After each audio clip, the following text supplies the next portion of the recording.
Et voilà. Voici Moscou. Ces blanches pierres et si vieux, sous l'or de leur croix, les dômes brûlants comme braise. Ah frère, que je fus comblé quand des églises, des clochers, des palais, la courbe d'un parc s'ouvrirent soudain devant moi, que de fois en d'amers souvenirs détours pendant ma destinée errante. Moscou, j'ai pensé à toi, tant de choses dans ce mot, Moscou, pour le cœur d'un Russe ont pris corps, tant de choses, il nous évoque.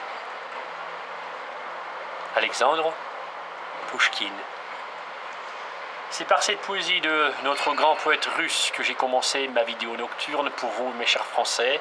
Vous devez absolument aller voir la ville de Moscou pendant la soirée, tard dans la nuit, pour regarder de plus près ce qui est de particulièrement intéressant dans notre ville, la capitale de la Russie. C'est non seulement le centre culturel, mais aussi le centre touristique, un des plus grands centres touristiques, pour rien de vous cacher. En fait, ils vous font montrer d'abord ce qu'on peut voir depuis la fenêtre de la Voix de la Russie et de la station de radiodiffusion nationale.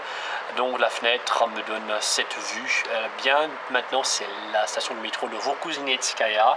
Elle vous faut annoncer que le métro de Moscou est une partie du réseau de transport en commun de la capitale russe.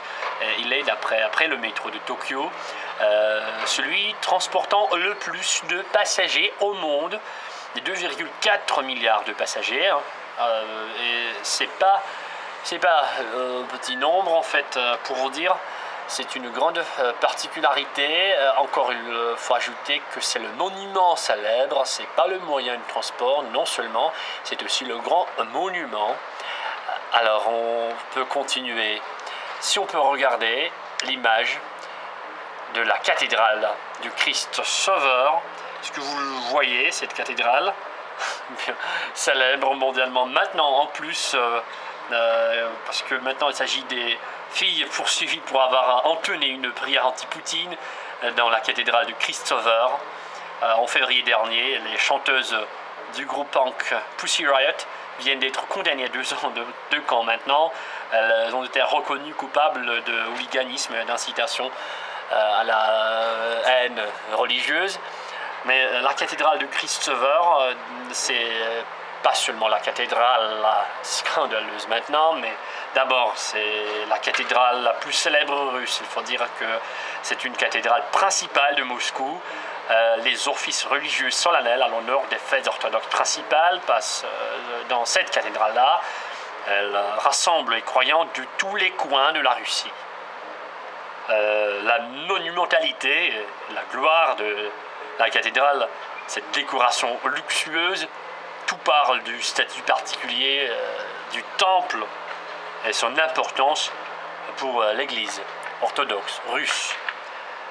C'est pour vous parler un peu d'histoire, la construction grandiose de la cathédrale en commémoration de la victoire sur l'armée de Napoléon pendant la guerre de 1812, que nous célébrons, que nous marquons donc cette année-là, 2012, 200e anniversaire, bicentenaire. Donc a commencé en 1817 selon l'ordre de l'empereur russe Alexandre Ier. Le nouveau temple devait devenir, si on peut dire, la personnification de l'exploit du peuple russe.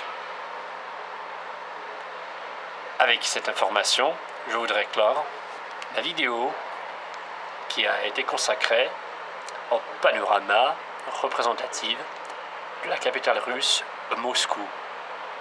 Très bonne soirée à vous tous. A plus.